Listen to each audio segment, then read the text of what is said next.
You're listening to Trek FM.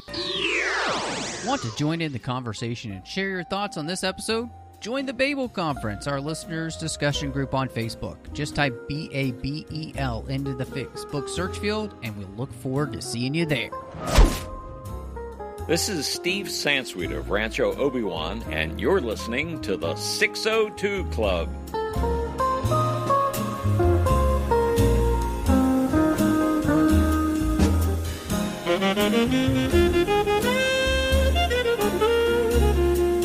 Hello and welcome to Aggressive Negotiations, coming at you live from a very special venue this week, the 602 Club, as we are crossing over because we have a brand new Star Wars show to watch. And no, it's not Andor. We will be talking about that in a few weeks.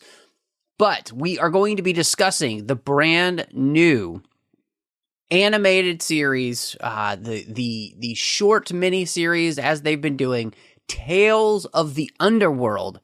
And of course, with me, as he is for every single Star Wars episode in the 602 Club, and of course, my esteemed co-host and fellow Jedi Master, John Mills. Hello, everybody, and hello, Matt. I am tickled that we get to discuss a new animated property. As we both know, as I think everybody knows, let's be honest, the premier storytelling of Star Wars has been happening in animation, and I'm looking forward to diving into this and seeing, what marks they hit and where the conversation goes with what they explore. Yes, I'm so looking forward to this. I love when the animated stuff comes out. And I'm going to throw you a curveball before we get into the actual conversation. But before we do any of that, of course, with the crossover, there are so many different places that you can find us. So whichever feed you're listening to this in, go to that podcast app of your choice and give us a star rating and review. And even if you're not on an app that allows you to do that, go over to Apple Podcasts and give us a star rating and review. It's been a long time since either the 602 Club or Aggressive Negotiations have had reviews, and we really appreciate that. Also, please share this show with your friends and with people on social media. So you can find us on social media at the Jedi Masters or at the 602 Club. You can also find us both networks online at the Nerd Party online, thenerdparty.com. You can also find the 602 Club with Trek.fm online. We're both on Facebook, of course, Facebook at facebook.com/thenerdparty or Facebook at facebook.com/TrekFM. We also have a listeners-only discussion group you can find for Trek FM called the Babel Conference. You can join and talk to listeners from all over the world. So lots of different places that you could interact with us. John and I would love to hear you. Yes, I remember we actually do have an email there from Aggressive Negotiations, and I promise we will get to that. It just, we've had so much going on with new shows and everything, and we have a big anniversary actually coming up for our next show as we hit 400 episodes. So we've got a very special show for you there. But John, the one thing that I wanted to ask you, because you mentioned as we were going to get started, that you really like the animated material. Oh, yes. And everybody knows who listens to us. I as well do. And of course, one of our good friends works on all of this animated material.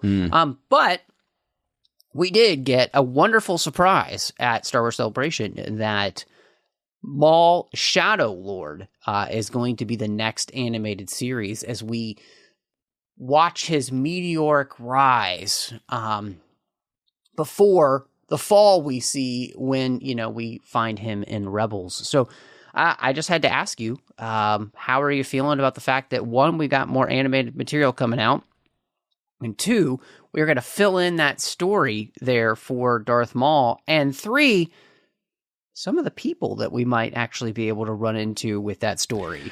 Honestly, just hearing an announcement of another animated series is enough to fill me with joy, because I listen, when the announcement was being made, I was at work and somebody shared a screen cap. I wasn't able to keep up with the feed or anything like that. And somebody just shared a screen cap saying, "Hey, this show is coming." And my reaction was, this is now officially the show I'm looking forward to most. It's actually probably, I know, brand me a heretic for it, but I'm looking forward to it more than any of the movies they've announced or any of the other projects that they have going. Like, pound for pound, my love, my reception of, my however you want to quantify it. When I encounter new animated material from Star Wars right now, I encounter it with the same amount of glee as that kid who was reading the Marvel Star Wars comics written by Archie Goodwin back in the 1980s. And actually, that's a reference, not to Mr. Goodwin, but I will be bringing back as we talk about Tales of the Underworld. But I mean, Matt, I know you were super excited about Maul. Like, we're getting more Maul. I mean, he's a cockroach. We've seen everything except the moment he was born at this point, and I don't know if I want to see that.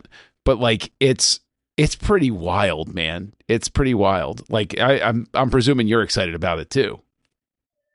Oh, I mean, absolutely. One, because this character that as we mentioned, we both really love, and of course, I think we've both really responded to everything that they've done with the character since bringing him back, and the animated show really being the forefront of that happening, and I'm so excited that, of course, that we're going to be exploring that more. I think what makes me so excited about this, and the part that I kind of alluded to, is that I think that this really gives us an opportunity to be able to focus on that storyline that I think got basically abandoned when they didn't do anything else with Solo. Yep. Right. And that is the stuff that I'm really excited to see, because I do expect us to kind of see that character of Kira at some point in one of the seasons of this show. I can't imagine them not to have her appear, because she's actually a part of that story, right, in that time period. And so, but the other thing that makes me very excited about this is the all of the chatter around this show as well, is that they are kind of utilizing some ideas that George had for the sequels in this, which I find to be fascinating. Couldn't make me happier. While I agree with you, hey, it would be great to see, Kira or any other character. That, I think, speaks, from my perspective, the level of trust that I have with the people making animation at Star Wars. It's the one project where I don't find myself game playing like, oh, what if this character shows up and that character shows up? It's a level of trust that I have where I'm like, whatever I get I get that. Yeah, probably going to be better than what I could have thought of. So I'm not even going 100%. Not even going to, this is the team that gave us the Clone Wars, the Bad Batch, the Tales of series. Like, come on now. Like, how much more do they need to prove themselves? Like, it's seriously, for me, they're blank check territory. If they told me they were coming out with a show about Sebulba's childhood, I'd be like, all right, that sounds good. Yeah, I'm fine. I mean, I would much rather it be Kitster, and his entire history. Pour one out for Kitster. In fact, can we just do the tales of Kitster? Listen, don't tempt me. That's something where you could explore, right? Because he stays with Shmi, and then let's say something tragic happens with Kitster after Shmi gets purchased by Owen Lars, which is not Owen, sorry, by Klieg Lars, because that's a really weird way to find a wife, I guess. But it's really, but that's what I'm saying is, like, if the animation team said we're gonna do Tales of Kitster, it's like, all right, cool. Yeah. Sure, I'm game. You're like, sold. Yep. Yeah. Done and done. No, I'm right there with you. And so very excited to see this show. And we will be on the edge of our seats, honestly, waiting to talk about it. So, but let's get to Tales of the Underworld. This one involves 2 different arcs, 3 episodes each. And the first arc that we have is about Asajj Ventress, who we had show up there in the Bad Batch. Yep. And, of course, the question on everybody's mind was, how did she come back? Because, for all that we knew, the wonderful book by Christy Golden, which we both covered and read and very much enjoyed, based off of unaired Clone Wars arc, she died in a mission with the Jedi. And, of course, had fallen in love with Quinlan Vos. He had fallen in love with her. And, again, an excellent book. So if you haven't read it, I highly encourage anybody to go read it. But the question became like, oh my gosh, are they overwriting that canon? And one of the things that I think it was Brad Rao, who was the supervising director there of the Bad Batch, said, we're not overwriting that, but it's just not our place to tell this story here in the Bad Batch. That's not what we're going to tell that story. So, in the first episode here of the Asajj Ventress arc, called A Way Forward, we actually start with the answer to that question. So not only do we solidify the canon of that book, which, as we've seen sometimes, the animated series, right? They can kind of override books that we've had. Mm-hmm. Tales of the Jedi in some ways kind of overwrites the whole Ahsoka book in many ways. And so here, though, that doesn't happen. And so I just wanted to ask you, we literally start with Asajj having died and being brought back to Dathomir by Quinlan Vos and Obi-Wan Kenobi. And so what did you think of the way in which we bring this character back to life? Oh, it's completely fitting. Again, animation doesn't shy away from the mysticism of Star Wars. It doesn't try to explain it away or anything. It's like the Night Sisters. Yeah, okay, this totally fits. This pool and reviving her and all of that sort of, and even the dialogue with the spirit of Mother Talzin and stuff like that. Like all of that works. All of that fits. And it's a great reminder of, again, a faction of Force users who are neither Jedi nor Sith. And they're just people who did their thing sort of stuff. And I liked it. I liked that it came back. But what I really noticed from the very first frame was we have another evolution in the animation.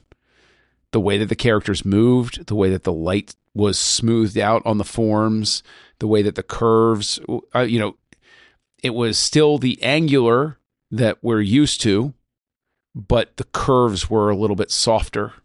The lighting was very stunning. And that scene where Quinlan Vos lays her in the pool, I swear looks like a real body being put in water. Like it just absolutely was stunning.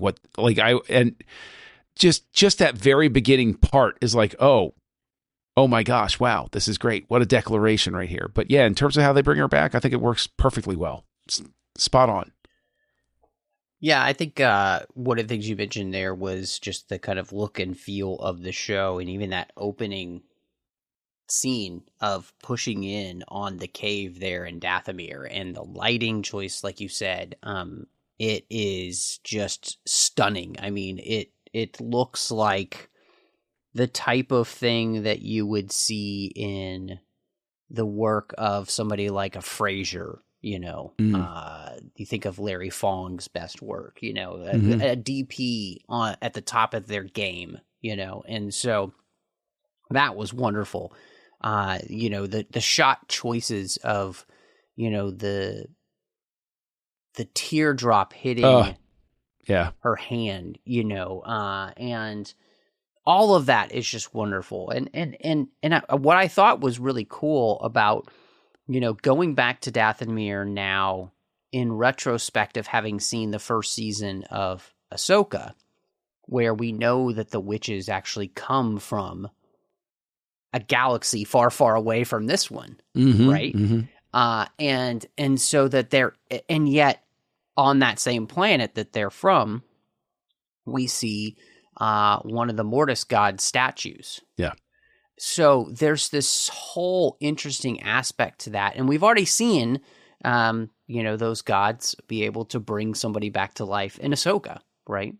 And so the fact that we've seen that, we've also seen Darth Maul basically, given legs, had great legs created out of magic and taking away his madness. And, it's no surprise to me that Asajj Ventress could come back this way.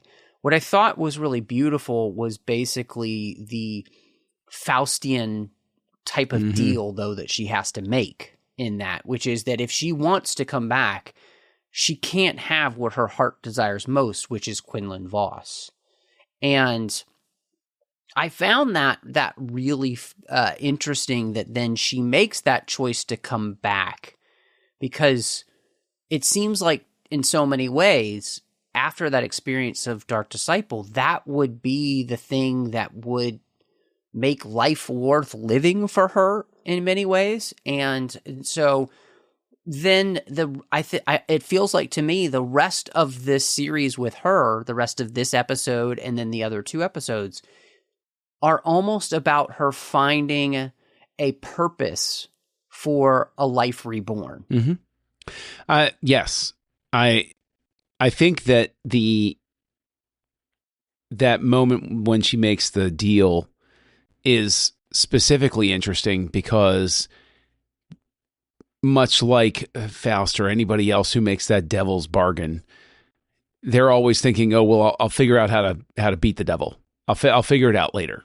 I'll just agree to it now, and I'll figure it out later." And I think there's that layer to it where she's thinking, "Yeah, I agree. Sure. I without my heart's desire, whatever."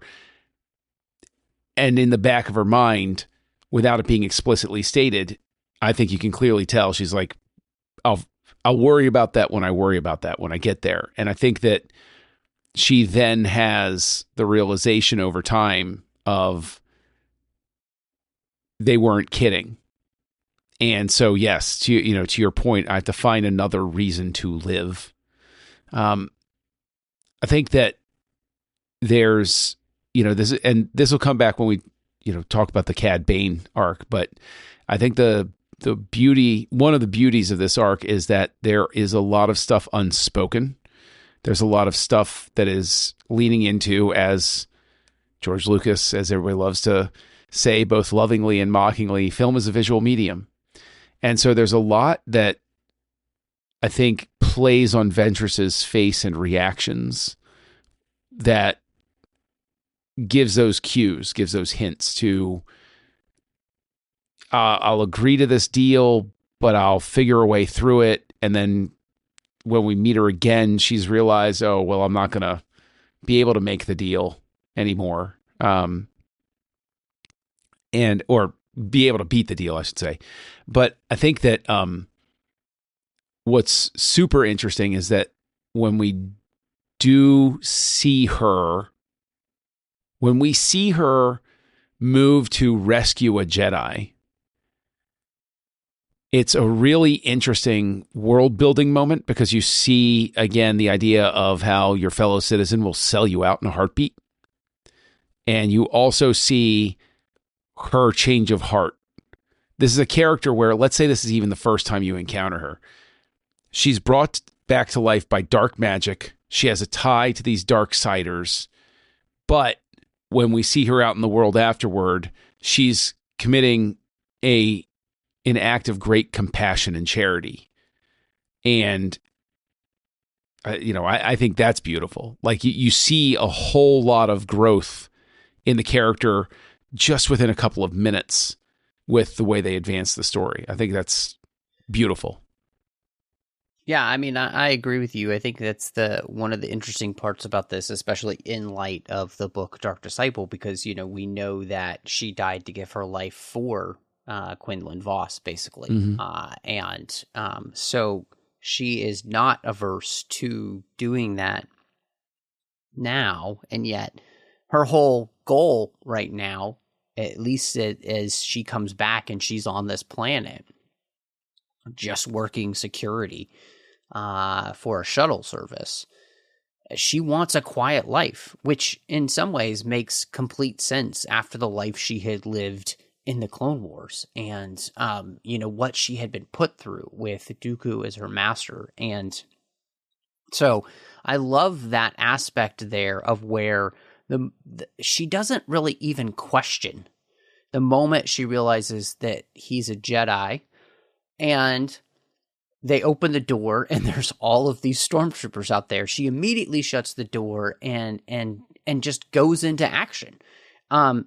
In some ways, the same way that any other actual Jedi would do, right? And so it's a wonderful moment of allowing us to kind of, I think, get a real picture of who this character has become in her rebirth. And yet, at the same time, she's still very Ventress about the whole thing, right?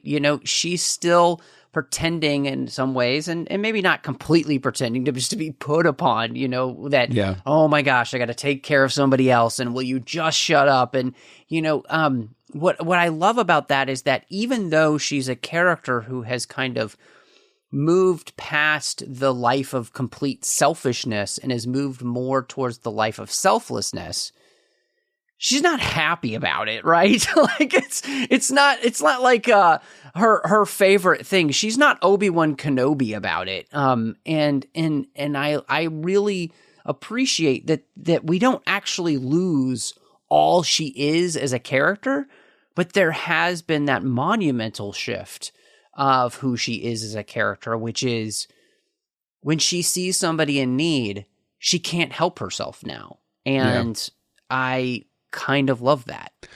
I think that the neatest part though of this, our first encounter with her, I mean, not the neatest, but it's another neat part, is I realized something suddenly with the Inquisitors when it comes to this, is with Ahsoka and now with Ventress and with others, the Inquisitors against actual seasoned Force users are nothing. Like, it adds a whole layer to Ventress dispatching the Inquisitor, shows what it's shown. I mean, she does get her butt handed to her. No, but would die if he hadn't have been there. No, but Lyco hadn't been there. But what I'm saying is that these Inquisitors, Vader doesn't fail at this mission. Oh, right, absolutely. Somebody who's a true, disciple of the dark side, sort of thing. You suddenly realize how the Inquisitors really are just cannon fodder, where it's like, okay, they'll go get them, and then it's Vader shows up when and it plays into Rebels, if anything, where it's like, okay, Vader shows up. Why? Because the Grand Inquisitor couldn't get the job done. Even he couldn't get that job done. So, all right, fine, I'll show up and I'll do it. But there's a beauty to that as well, seeing her fight against somebody that is, ostensibly would have been on her side, sort of thing. I think that's beautiful. And I think it actually probably the most beautiful shot in the first episode. When they're running and they get to that docking bay, it's that far shot where the Inquisitor is on screen right and she's on screen left, and they've got their sabers lit.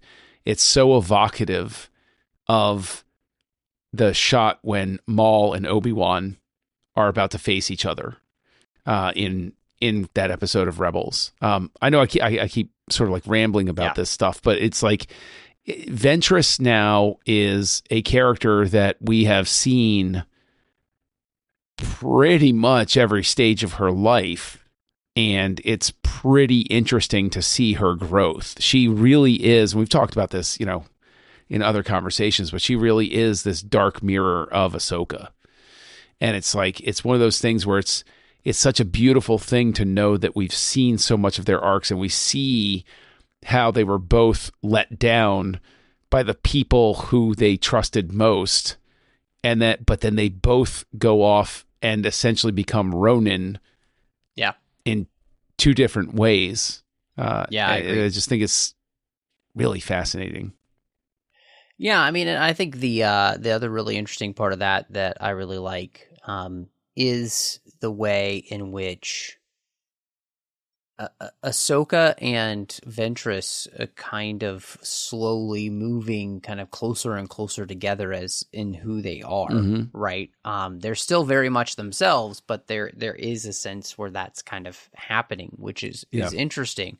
And in fact, too, even kind of see with season 1 of Ahsoka, her being in a place where, because of all of her experiences, she is, and especially then with her experience with Sabine, she's much less sure of herself than we had seen before, and what's interesting is watching this story with Asajj, where, by the end of her arc, she seems to almost be much more sure of herself than she is at the beginning. And that's part of that work of rebirth, which I think is really interesting. And I love too, one of the things we talk about many times is that the way in which the animation helps tie together all of Star Wars, right? It becomes kind of the glue that really fits all the pieces together. And this connects very well then with what we saw in the Obi-Wan series, and the fact that there is this Jedi path, right? And we saw Quinlan Voss's name on the wall in the Obi-Wan Kenobi show, and now we have that again, the fact that there is this Jedi underground happening. And I liked that connection, and I loved the way in which, that piece kind of drives Ventress even further into helping Lyco here at the beginning. And at the same time, she actually comes clean with him to say, hey, I wasn't on your side. I was not a Jedi, and I probably killed a lot of people you knew personally. And that's an interesting choice as well. So, I mean, this first episode just has so much that's kind of happening in it. And it's amazing that, it's like 16 minutes long. I love that when we bound into the second episode, and this is where I'm going to heap praise. I made reference to the Marvel Comics before. What I find great about Ventress's arc is pre-Archie Goodwin, it was Howard Chaykin that worked on the Marvel Star Wars comics. He worked on the adaptation, and then Chaykin was the artist. Who was the author? Somebody out there as old as I am is flipping out because I might have mixed up the names here. Anyway, I'll look that up in a second. But the first run of Star Wars comics post adaptation of the original film, the highest praise I can give this Ventress arc is that it is evocative of those adventures that I read as a kid that were so wild and imaginative and strange, but still felt part of the universe. It's where we, that arc I'm talking about is where we first encountered Jackson, the big green rabbit, who later came back through, hipster call outs and resurrections in the comics and everything like that. But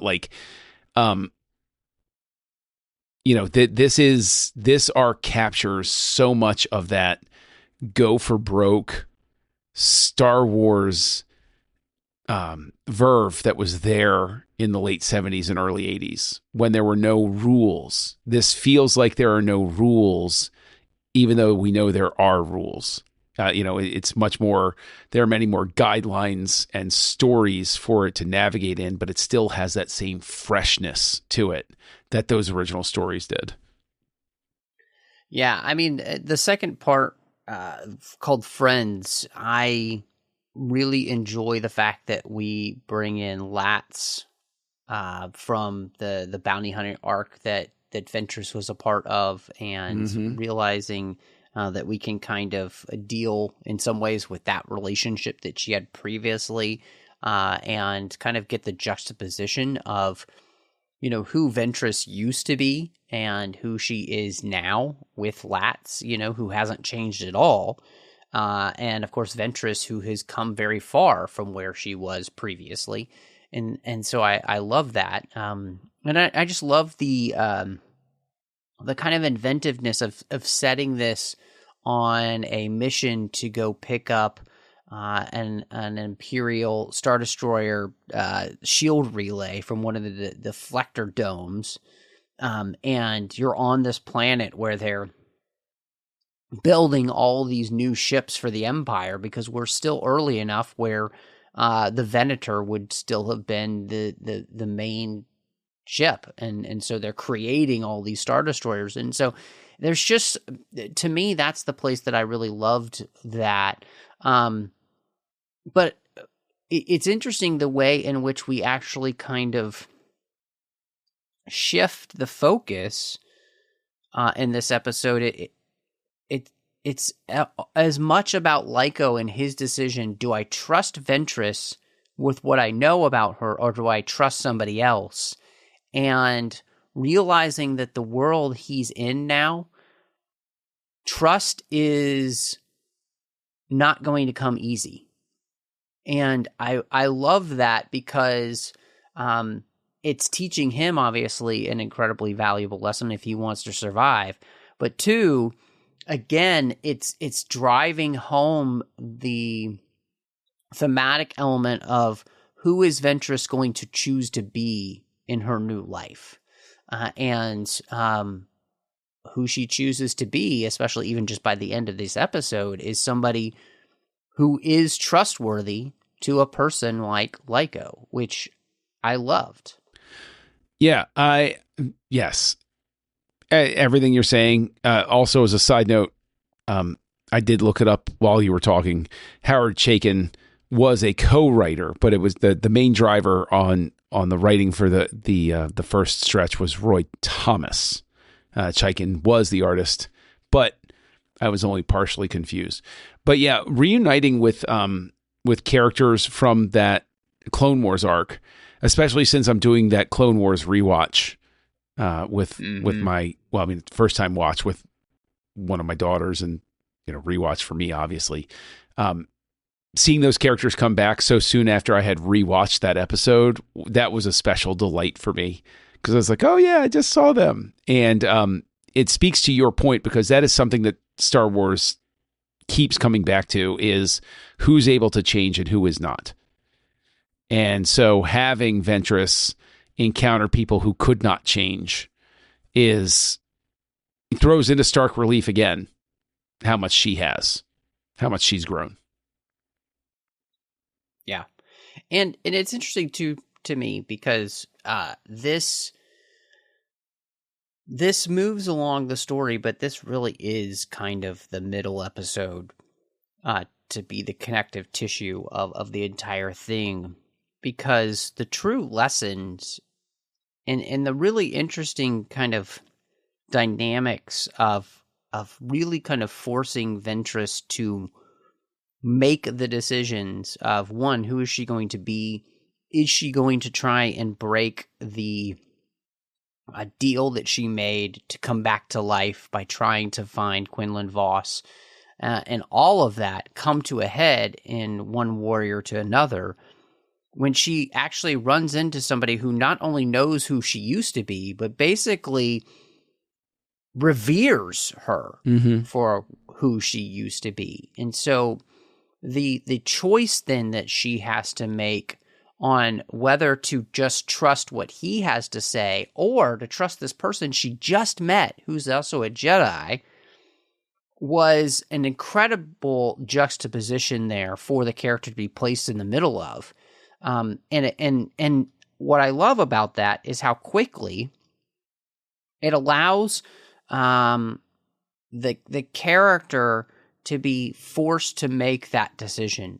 Okay, again, life comes down to the choices we make.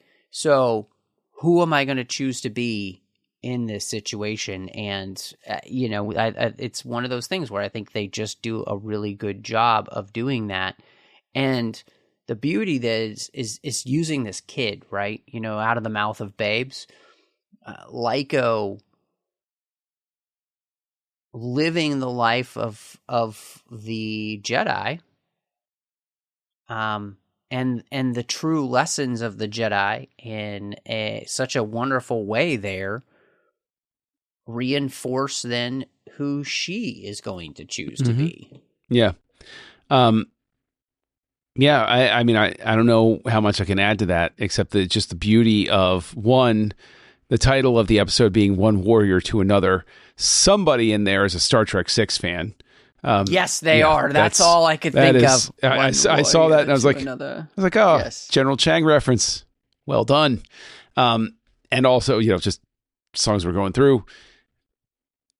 I hear where the inspiration for the music were temp tracks from Indiana Jones and The Last Crusade here and there, which is cool. I get you. I hear you. I recognize it.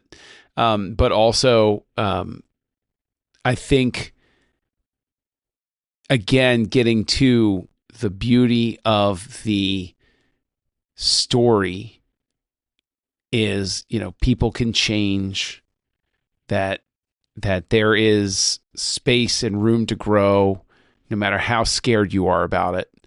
And the fact that we see an echo that we can then pick up on and apply forward to, for instance, the Sand People on Tatooine, where that's just sort of legacy animosity between them and settlers and stuff like that. And then we see that growth into The Mandalorian, and we realize it's all based on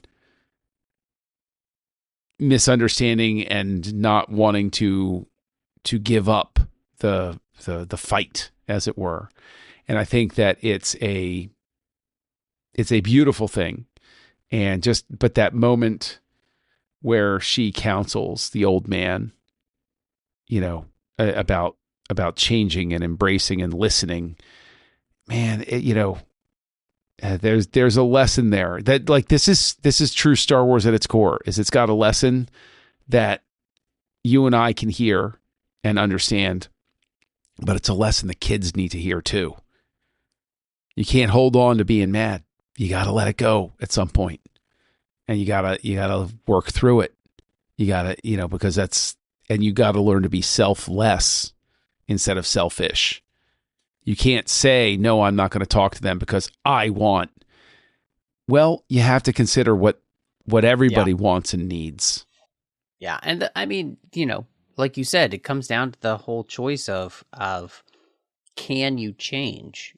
Can you see things the way they are? Or are you going to be caught in a loop? And that this self-perpetuating loop that of you see everything, and again, the grandfather of the story sees everything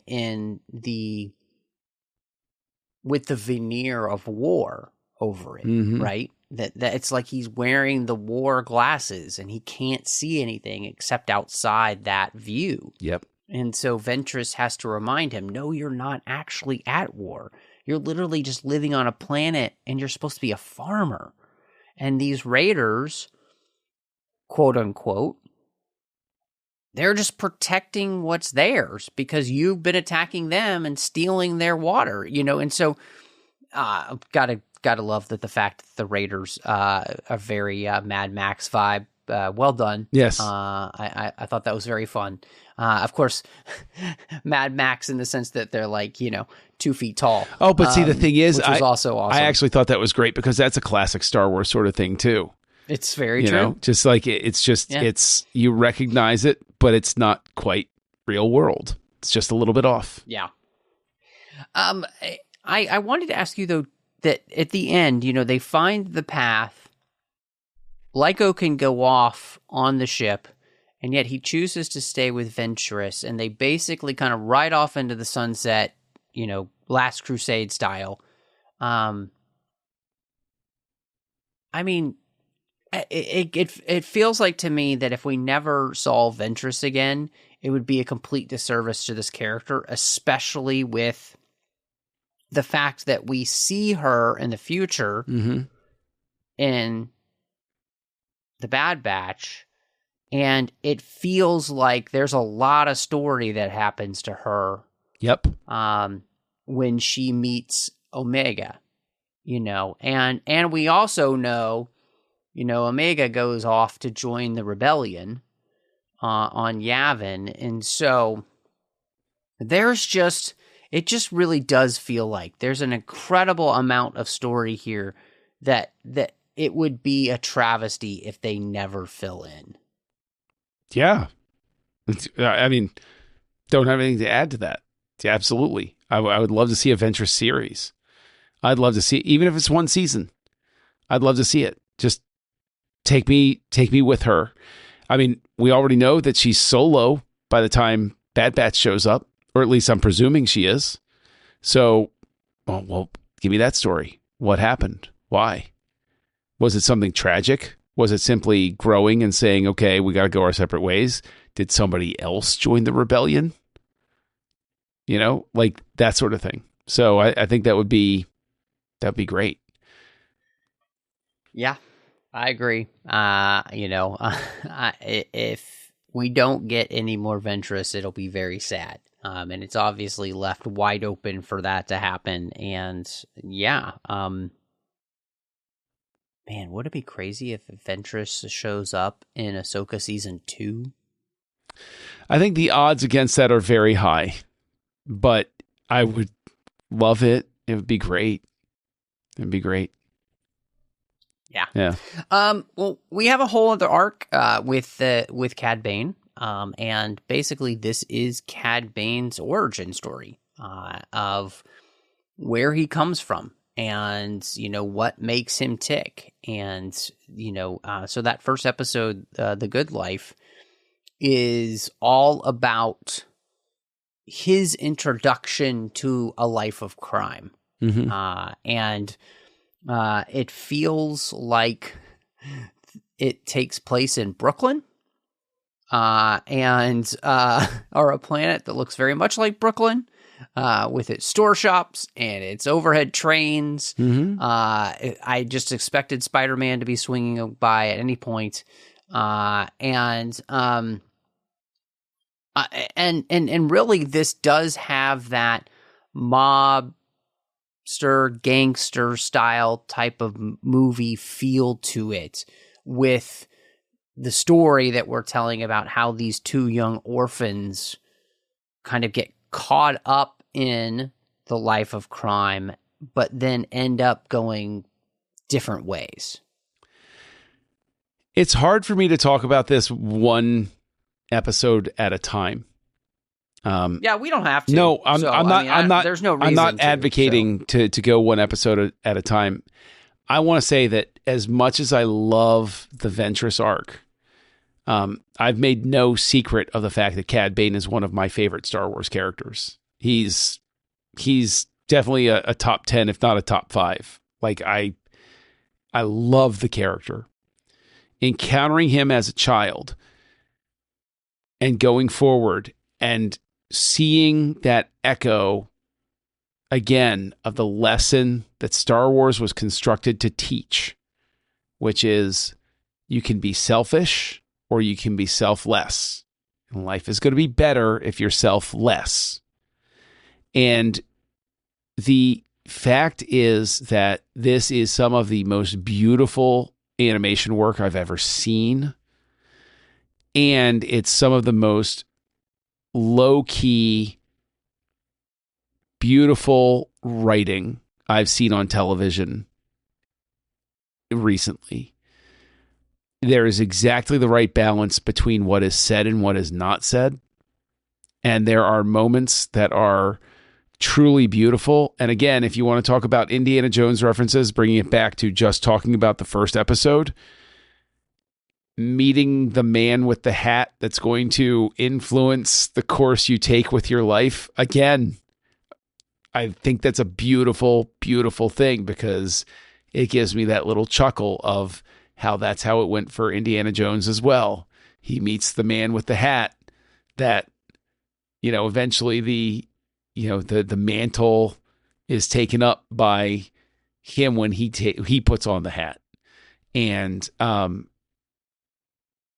just sticking with that first episode, what's beautiful, and then it extends through the rest, is they do such a good job of establishing the world that these kids know, that it is the shopkeepers and the strange rooms in the back and the people doing things, and it's simply life. It's not, nobody's having profound discussions about what's going on.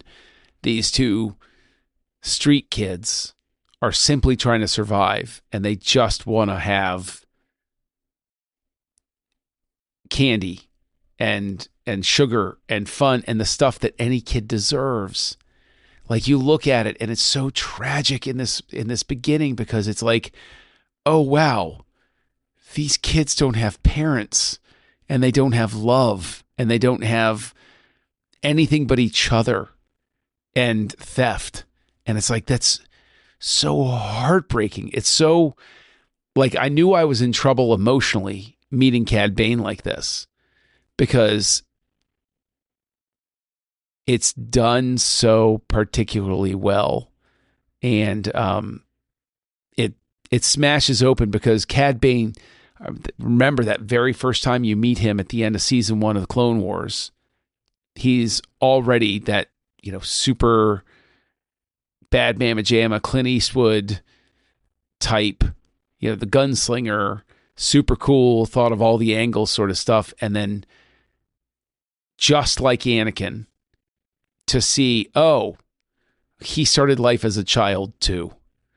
And it wasn't until he had to make a series of decisions that he turned out the way that he was when I first saw him. Like, that's, the fact that Cad Bane got this treatment was both a beautiful thing that I didn't deserve and a dirty trick that I hate them for, because now whenever I see him, I'm going to feel like, oh, that poor kid, look at what happened to him. This is going to be an interesting conversation, because I like the Cad Bane episodes, but I think they are lacking. And a big part of that is that while watching them, I felt like they were making you inference too much, because you and I and many others, especially adults, right? You that love film, you will know all of the things they're pulling from that give this story meaning for what these kids are experiencing, the life of crime thing, the mobster movies we've watched, the gangster movies we've watched.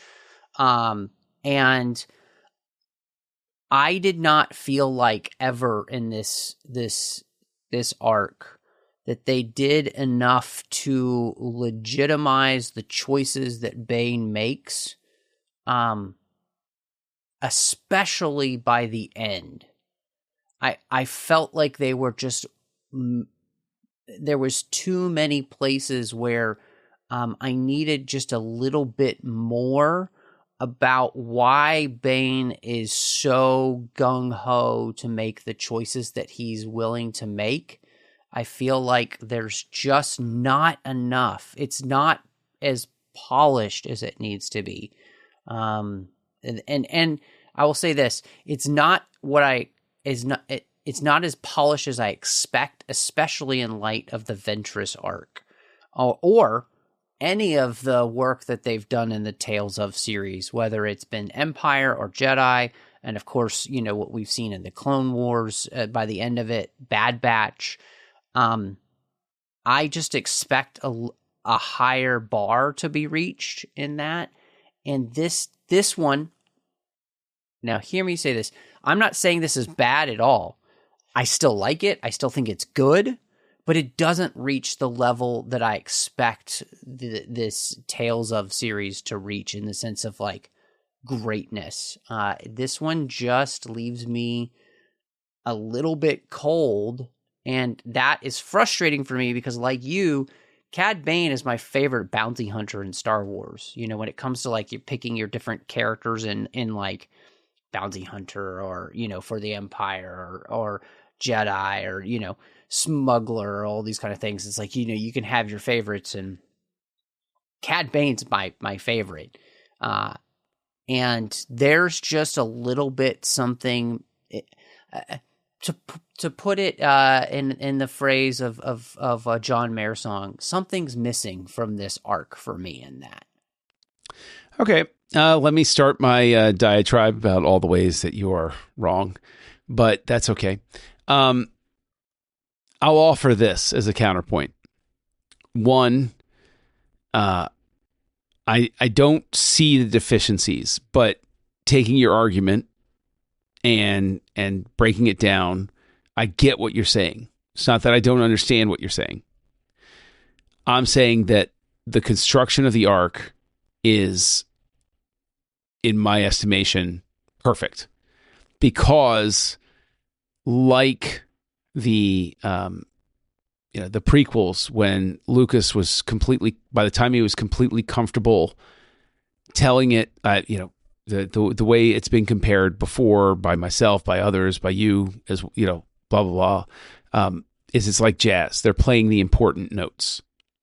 So the important notes are seeing him being taken in, and that first decision of abandoning his friend, and then the second decision of seeking revenge, and that third decision of seeking revenge again, and the fact that he consciously walks away from his own son at the end of it. Like, and the fact that the storytellers have the restraint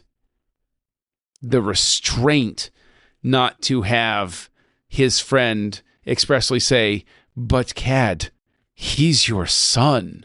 Like, the fact that it's left unspoken because you realize that his friend who has raised the boy as his son is not saying it because he doesn't want to be the one that scars the kid. He leaves the question for the kid. He leaves it to Bane to decide, if you tell this kid that you're his real father, you're responsible. And the thing is, it's that little spark, that weird spark moment of Bane walking away and not saying anything to the kid. That's gorgeous.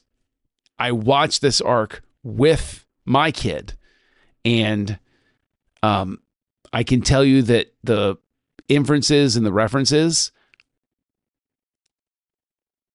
work. I think that you have an incredible moment when he goes back and sees his reflection in the store window that's now shut up, and he sees his reflection as a child and he shoots it. Like, that's visual storytelling I'm not getting in live action shows right now. And the thing is, like, in, it's a beautiful moving moment, and then I get mad because I'm like, why can't I get this in other places? Why can't I get more of this sort of thing? Yeah. I mean, I agree that this is above a lot of things that we watch. I would still die on the hill that this show, this arc, it does not do enough to explain to me why Colby, aka Cad Bane, is so hard-hearted, is so unmovable in any way, shape, or form. And I feel like it again, it's like it just needed 1 to 2% more. Oh, I could, and I get what you're saying. Yeah, but I don't agree. And I think that again, it's like lacking that 1 to 2%, which would actually put it over the bar. Oh, I can't disagree more, because you have him in his childhood. He makes that first decision. Then when we pick up with him again, we know he's been with the man in the hat all that time, who has shaped his worldview, and he loves, and that person is taken away from him. And there's that anger, and then he's betrayed by the woman he loves and winds up in prison for it. I don't think you need much more than that to be, hard-hearted when you come out. I get what you're saying, but the problem is that for me, you have this character who has this relationship with this woman, and what's fascinating to me is that the relationship with him, with this guy Laszlo, is more important than the relationship he has with her. And I can understand how, and I can infer how an orphan needs a father figure, and this guy kind of becomes that for him. But I again, the way in which Cad Bane just kind of comes off is a complete, just total, and I'm going to keep this very friendly for families, but he is the worst. He is the absolute worst in the decisions that he makes. The fact that he makes bad decisions, sure. No, I know, but the beauty that I love about, you brought up the prequels, right? Is that every decision Anakin makes is kind of this good intentions path. There are actually no good intentions that Bane has. Slaughtering the Tuscans wasn't really a good intention. Okay. I'm just saying. You get what I'm saying, though, is there's this understandable thought process as to why Anakin kind of makes the choices that he does. And I think that's completely there with Cad Bane. And I disagree. It's not there enough. Especially when it comes to his relationship with Aaron, especially when it comes to his relationship with, again, do you want to see their first date or something? Yeah. No, what I want to see is what happened in his life to make him turn so, his heart is a complete heart of stone. But you see those things. No, you don't. Yes, you do. You don't see those things. No, you don't. See those. You have to infer those things. No, you don't. And there what are you talking about? Yes. Look, we've talked about this so many times. Things need to show. Oh, please, no, God! I swear to God, no! Hold on, time out! No, shut up! No, the show don't. No. We're having our aggressive negotiations here in the 602 Club, and we don't show you enough. Listen, the show don't tell phrase is so massively abused and misused by everybody who's making these arguments. I don't abuse it. And the way I'm using it here is completely natural. We may disagree about that one. I bet I have a friend who would agree with us. You might have a friend. That's possible. Whether they agree with you is immaterial. But and appeal to authority. How dare you? That's not cool. I've appealed to authority, and I've appealed to editing, which is another thing that you like to talk about, and I've appealed to storytelling, and all three of those agree with me in this. Oh, do they? Do they? They do. By the way, appeal to authority as somebody who was in the debate club, that loses you points. Just so you know, it's a negative. But in terms of everything that's being told with Cad Bane, you see the moments that turn him into what he is by the end of it. You see those moments. He makes the first bad decision that sets everything off. He has a character telling him, don't go off to seek revenge. This isn't what you're going to want to do. Then that character betrays him and he winds up getting sent to prison. That's also a thing that will make somebody a bit of a hard ass. But the thing about this is that she tells him specifically, there's more to this than you know, because she hasn't had the time to tell him, hey, I'm pregnant yet. Yes, I know. But my point is again, he chooses revenge over her. Yes. And what I don't think that the episodes do a good enough job of is showing you specifically as to why Colby would make these decisions to turn into Cad Bane, who becomes this cold-hearted turd face. No. That nothing moves him. No. Except for the idea of revenge. What drives him to the point where all that's left that's the point. Revenge. That's the point. Is that okay. The thing is, you're digging in your heels. You're not even listening at this point. And that's fine. That's fine. But when he gets to the point where he's shot his former best friend who's dying, and then he realizes that former best friend has been taking care of his son this whole time and has acted as a father to him that he couldn't be, and he turns away and walks off. Yeah, that's a decision too. And he's deciding to be that way. It's not that he's passively embracing fate and saying, well, this is my life now. He's saying, oh, the way he's going to survive is to be that. He has to decide to go down that path, and he decides. It's a very active way to do it. And I just couldn't disagree more with you about this whole thing. Like, again, you hit. It's fine. It's not the first time you've been wrong in our conversations. Okay. So. Yeah. Well, I'm sure I'm looking forward to our Andor discussion when I may throw some of these things right back at you. So, yeah, that's okay. There you go. That's a straight up masterpiece, and the viewing numbers definitely fall in line with but that. I think I totally get what you're saying. All I'm saying is it needs 1% more. And I'm just saying, and that's I'm saying like walking into a designer and saying, make it pop. The 1% more is because in Tales of the Jedi, Tales of the Empire, in those last few seasons of the Clone Wars, the Bad Batch, I don't have any of these type of critiques like this, but this one I do, and it just feels like this. My opinion is that this arc does not feel like it has quite the polish. It has polish, but it doesn't have quite the polish that even just the Asajj Ventress arc has.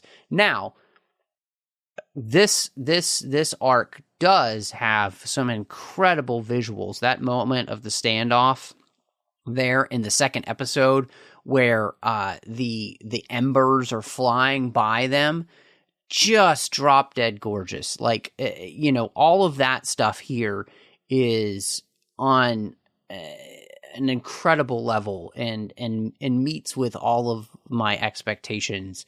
I love all that. I think they do such a great job in that. And so I don't want anybody to hear this to say, if you're listening to this, I'm not saying this isn't a good arc. What I'm saying, to me, this isn't a great arc. And again, it's not like it's bad. It just doesn't reach the heights that I've come to expect from the work of the animated team there at Star Wars over the last few years. And, it's fine if again, I just rewatched it before we recorded, and it's not like I don't like it at all. It's just not. If I have a choice, I'd rewatch arcs in Tales of the Jedi or the Asajj arc or Tales of the Empire before I watch this one again. So that's fine. I will take the role of the sane here and just it's a low key, just absolute tour de force in visual storytelling and in tragedy, honestly, because Cad Bane is completely responsible for every one of these decisions that screw up his life, and he doesn't have regret about it. Like, that's what makes him even worse, is he doesn't express any regret about it. Vader's, sad about it, at least implied. He was like, oh no, I caused these things and this is terrible. I did these things. Cad Bane's fine not redeeming himself. In fact, we're going to see him all the way to the end of his life. We've now seen his entire lifespan, basically. No, he just doubles down. Right. And that in and of itself makes him an even more interesting character, that he isn't sitting there saying, oh no, and being passive about it. He's making these choices as he goes along, and he's like, well, yeah, I made this choice and I'm going to stick. And there are people who are just that stubborn, who aren't going to look at it and, reconsider. They're just going to choose. This is what I chose, and I'm therefore right. And I'm not going to change my mind because that's just how I want it to be. Sure. No, and I agree with that.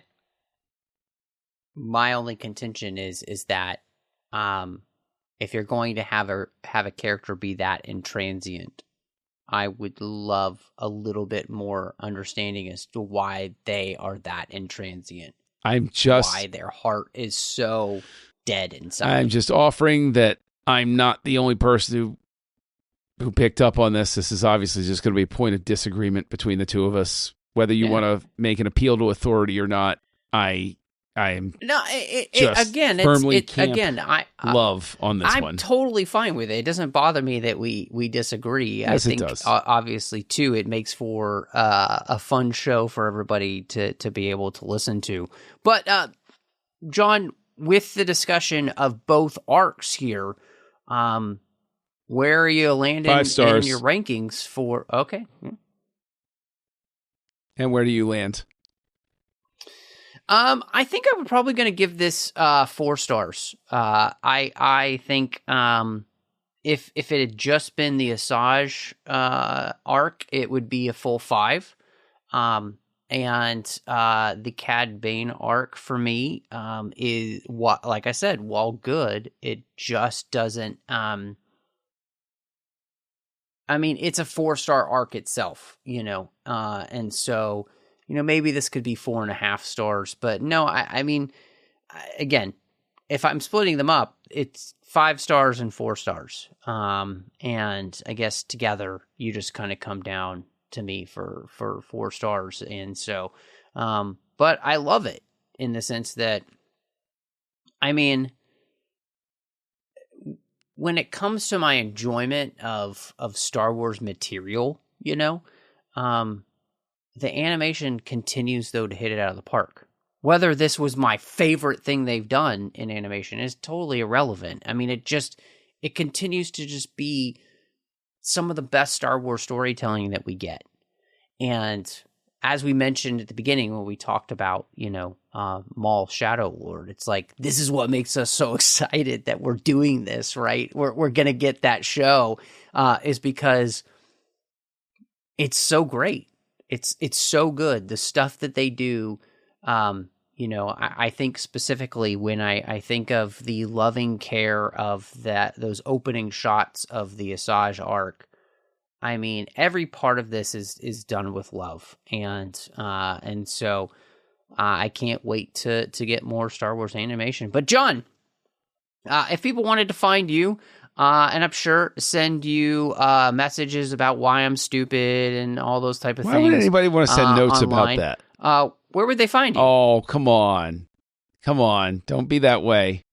Don't curl up in a little pill ball there and be all like, hurt by everything. Oh, no come pill ball. Now. You know me. I will defend my opinions to the death. So, and hopefully, it'll escalate to that at one point. One of us will clutch our chest and keel over. You know what? At least I'm not at the point where you're trying to find flights to my house so you can burn my car. Well, thank you for listening. Okay? And one listener knows what that means, Tristan Riddell. And he knows he deserves it. No, I know for a fact that you're going to be flying to the wonderful kingdom of Castlevania in a couple of months, and justice will be meted out then, good sir. Why? Yeah, why I just better lock my door. Why fly out to you? when you're making it easy for me is what I'm saying. I thank you for it. They saved me a ton of cash. You're just coming here to take your beating. All I know is, everybody's like, what are you talking about? But, the old Tristan doesn't have the guts to do that. So at least I got the guts. Yeah, that's right. Yes, that's right. That's right. You're coming here. You're going to take your medicine like a man, and I appreciate it. That's right. What Matt's referencing actually is that I co-host House Lights over on the Nerd Party with Darren Moser and Tristan Riddell, both of whose cars I'm going to set on fire at some point once I save up enough money to fly out to their houses. Or they can drive over here and I'll set fire to their cars here. And of course, over on the Nerd Party, Matt and I also co-host Aggressive Negotiations, which you're listening to on that feed, that you're listening to this on that, whatever, words. So, thank you for that. I'm Castle Junkie out there. I'm not very active on social right now, but, feel free to seek me out, if you will. But, Matt, we have a time over there on Aggressive Negotiations on the Nerd Party. But, where else can people find you at? Yeah, you could find me all over social media under the name Matt Rushing02. So I love to talk to you there. Please hit me up when we get a chance. You can also find me over on the Nerd Party Network with another show called Owl Post, which is a completed show about every single chapter of the Harry Potter series. And here on the TFM Network in the 602 Club, you'll find me with a lot of great Star Trek talk there with the great Chris Jones. As we talk through a lot of different things. One of my favorites is the fact that we're doing a bunch of anniversary rewatches for Star Trek shows. So, whether it's Star Trek Voyager, Star Trek Deep Space Nine, Star Trek Enterprise, look forward to having you listen to those over there with Warp 5, To the Journey, and The Orb. And of course, we're looking forward to the fact that at some point this summer, Strange New Worlds is actually coming back, and so Saddle Up will be back as well. So check all of those out. But John, I think it's time to close these negotiations and, maybe just, have a drink here in the 602 Club after those, what we could say, aggressive negotiations. Master Rushing, negotiations are closed, and y'all come back now, you hear?